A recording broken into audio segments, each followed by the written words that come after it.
నా పేరు రామనాథం రమేష్. నేను చేతి వృత్తుల్ని పునరుద్ధరించే ప్రయత్నంలో ఉన్నాను. గత 37 సంవత్సరాల నుంచి నేను చేసిన కొన్ని ప్రయత్నాలని మీ ముందు ఉంచబోతున్నాను. ఔరంగాబాద్లో 400 సంవత్సరాల పూర్వం చేత్తో కాగితం తయారు చేసే పద్ధతిని పునరుద్ధరించాము. తెలంగాణలో చెరియాల బొమ్మలు పునరుద్ధరించాలని ప్రయత్నం చేస్తున్నాము. ఇవి చెరియాల బొమ్మలు. ఇవి 56 బొమ్మలు.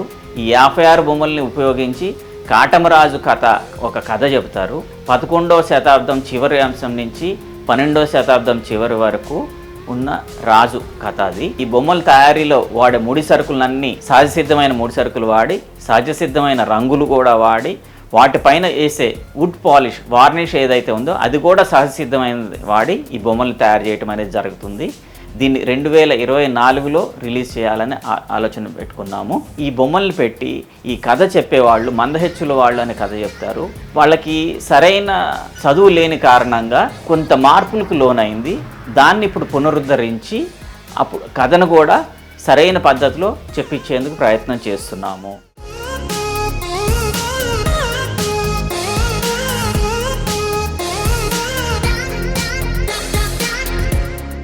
సీతారామ కళ్యాణ ఘట్టం అండి. కలంకారీ 60 సంవత్సరాలు పైబడి ఉంటుంది. దీన్ని రెస్టోర్ చేయడానికని తెచ్చాము.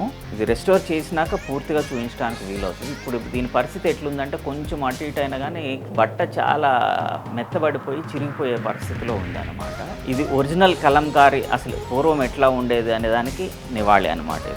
ఇది దగ్గర దగ్గర ఒక 50-60 సంవత్సరాలు ఉంటుందండి. ఇది సీతారామ కళ్యాణ ఘట్టం.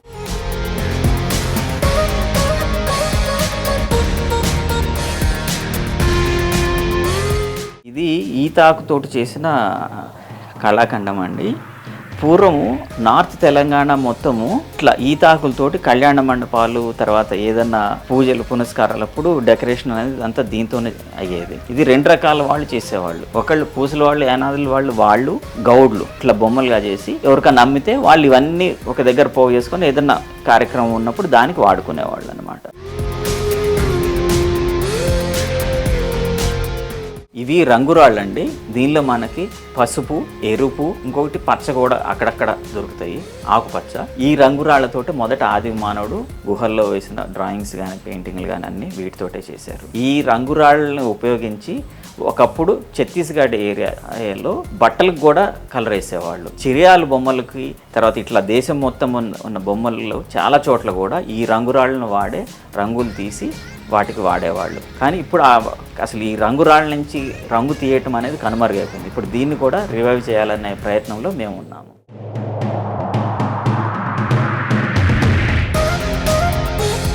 ఇప్పుడు మనకి తెలంగాణలో చాలా హస్తకళలు మరుగున పడిపోయి ఉన్నాయి.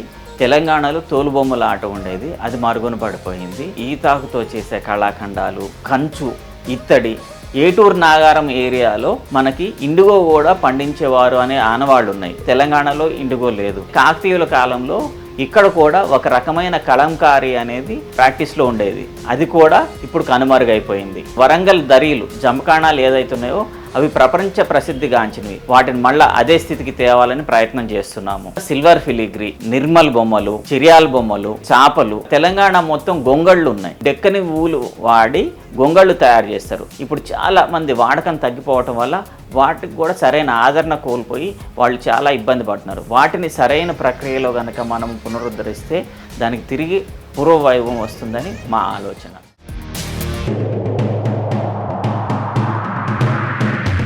మనము సైన్స్ పరంగా చాలా ముందుకు వెళ్ళిపోయాం, పురోగతి సాధించామని మనం అనుకుంటున్నాం. కానీ మన పూర్వీకులు మనకన్నా చాలా ఎక్కువగా ఆలోచించి సైన్స్ పరంగా చాలా అడ్వాన్స్డ్గా ఉన్నారు. మనం దానిలో కొంతన్నా మనం గనక వెలికి తీయగలిగితే చాలా అచీవ్ చేసినట్లే. ఇది పూర్వము ట్రైబల్ ఏరియాస్లో ట్రైబల్స్ ఒకళ్ళకొకళ్ళు కమ్యూనికేషన్ చేసుకునే విధానం ఏంటి అంటే ఏం లేదు, ఒక వెదురు, దీనికి ఒక పక్కన సన్నగా ఇది చేసి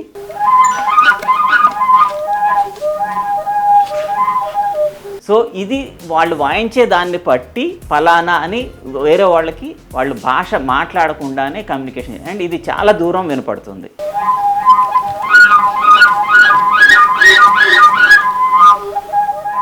కొన్ని ఏరియాస్లో ఇట్లా మట్టితోటి చేసిన విజిల్స్ కుమ్మరి వాళ్ళు చేసేది, దీనిలో నీరు నింపి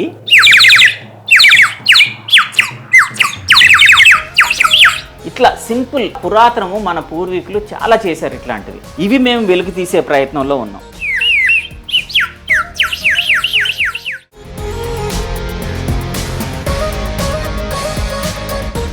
ఇది కాగితం గుజ్జుతో చేసిన జింక అండి. ఇది ఇండోర్లో చేస్తారు. ఇప్పుడు ఆ కళాకృతి మారిపోయి ఇది చర్మం బదులు వాళ్ళు కాగితం వాడుతున్నారు అనమాట. పైన కూడా లోపల కాగితాన్ని పొడి చేసి చింతపిక్కల పొడి ఇవంతా కలిపి ఈ షేప్ వచ్చిన తర్వాత దాని మీద ఇట్లా చర్మం కప్పి వస్తువులు చేసేవాళ్ళు అనమాట. రకరకాల జంతువులే చేసేవాళ్ళు. ఇప్పటికీ చేస్తున్నారు కానీ ఆ కళాకృతి పద్ధతి మారిపోయి దానివల్ల ఆ కళావిహీనం అయిపోయింది. ఇట్లాంటివి కూడా మేము రివైవ్ చేస్తున్నాం అనమాట. ఒరిజినల్ మేక చర్మం తీసుకొని ఇట్లా జింకకు అమర్చి నిజమైన జింక అన్న టైప్ మనకు కనపడుతుంది.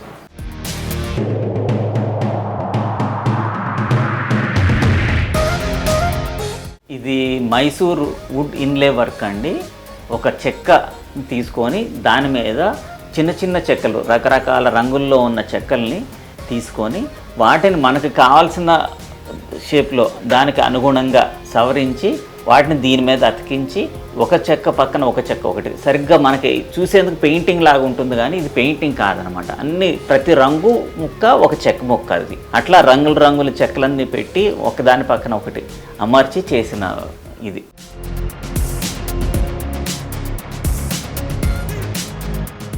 ఇది ఒరిజినల్ టాంజూర్ పెయింటింగ్ అండి. తంజావూరులో తయారవుతుంది ఇది.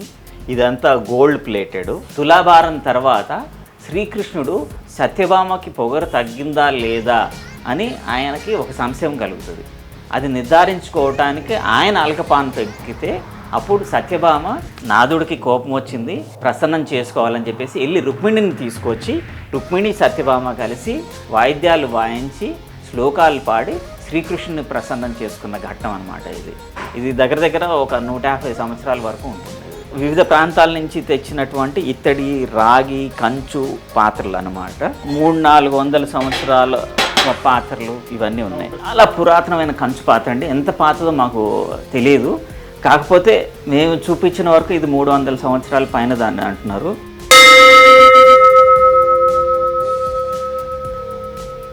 ఇట్లనే ఇది కంచము. పూర్వం ఆచారం ఏంటంటే ఈ కంచంలో వడ్డం చేసి భోజనాలు వడ్డించేవాళ్ళు అనమాట. రకరకాల ఇత్తడి కంచు పాత్రలు అనమాట. చిడతలు చాలా పురాతనమైనవి, దగ్గర 3 తరాల పాతవండి ఇవి. ప్లేట్లు స్టీల్ ఉన్నాయి. ఇవి మార్చి ఒరిజినల్ ఇత్తడివి చేయించాలనే ప్రయత్నంలో ఇప్పుడు ఉన్నాము. అవి కూడా చేసేవాళ్ళు కరువైపోయారు ఈ రోజుల్లో. ఇవి రాజముద్రికలు. పూర్వము రాజులు ఒక శాస్త్రమో లేదంటే ఏదన్నా మెసేజ్ రాసి ఇంకొకటికి కబురు పంపేటప్పుడు దాని మీద రాజముద్ర వేసి పంపించేవాళ్ళు అనమాట. ఇది అతి పురాతనమైన రాజముద్ర.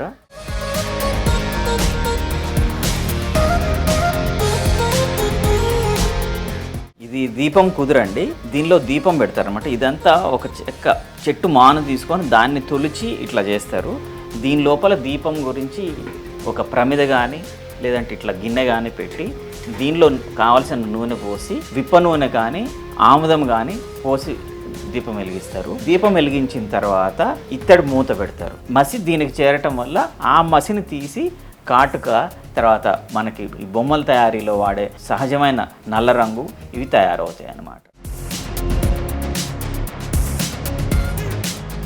ఈతాకుతో చేసిన బుట్ట అండి. ఇది మనకి హ్యాండ్ బ్యాగుల కింద రకరకాల వస్తువుల కింద అలమర్చుకోవచ్చు దీన్ని. ఈతాకు చాపలు చేయటం అనేది మనకు ఆచారం. ఆ ఈతాకులు ఆచారం పోయినందువల్ల ఒక సెక్షన్ ఆఫ్ సొసైటీ వాళ్ళకి జీవనోపాధి లేకుండా పోతుంది. ఆ పాత పద్ధతిలో ఉన్న వస్తువుని ఇప్పుడు అనుగుణంగా ఏ వస్తువు చేసి వాళ్ళకి జీవనోపాధి కలిగించవచ్చు అన్న ఉద్దేశంతో చేయించింది. ఇది బుట్టలాగా చేయించామన్నమాట. లెదర్ హ్యాండిల్ వస్తుంది, లోపల ఒక క్లాత్ కవరింగ్ వస్తుంది. శుభ్రంగా ఇట్లా సైడ్కి తగిలించుకొని ఇట్లా వెళ్ళేటట్లు ఇట్లా వస్తుంది.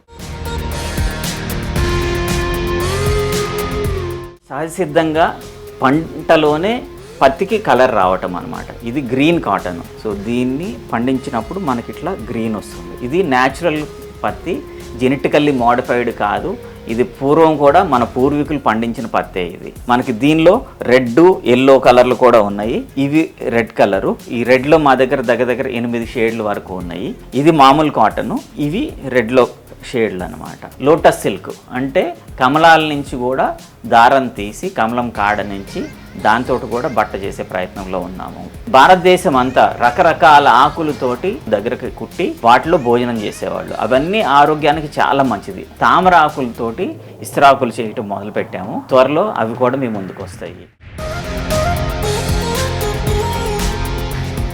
ఇది మా ముత్తాత గారికి 1924లో బ్రిటిష్ వాళ్ళు తీసుకెళ్ళి సన్మానించిన సన్మాన పత్రము. దీంతో పాటు ఒక మెడల్ కూడా ఇచ్చారు. నేను వ్యాపారం మొదలుపెట్టిన ఒక 8 సంవత్సరాలకు మాత్రమే బ్రిటిష్ వారు ఇట్లా మా ముత్తాత గారిని సన్మానించారు అని తెలియటం. ఈ ప్రక్రియలో మనం ఏమన్నా చేయాలి సమాజానికి అని అనుకున్న తర్వాత మా ముత్తాత గారు మా ఊర్లో ఒక పెద్ద కాలువని ఒక దానిని తవ్వించారు అని తెలిసింది.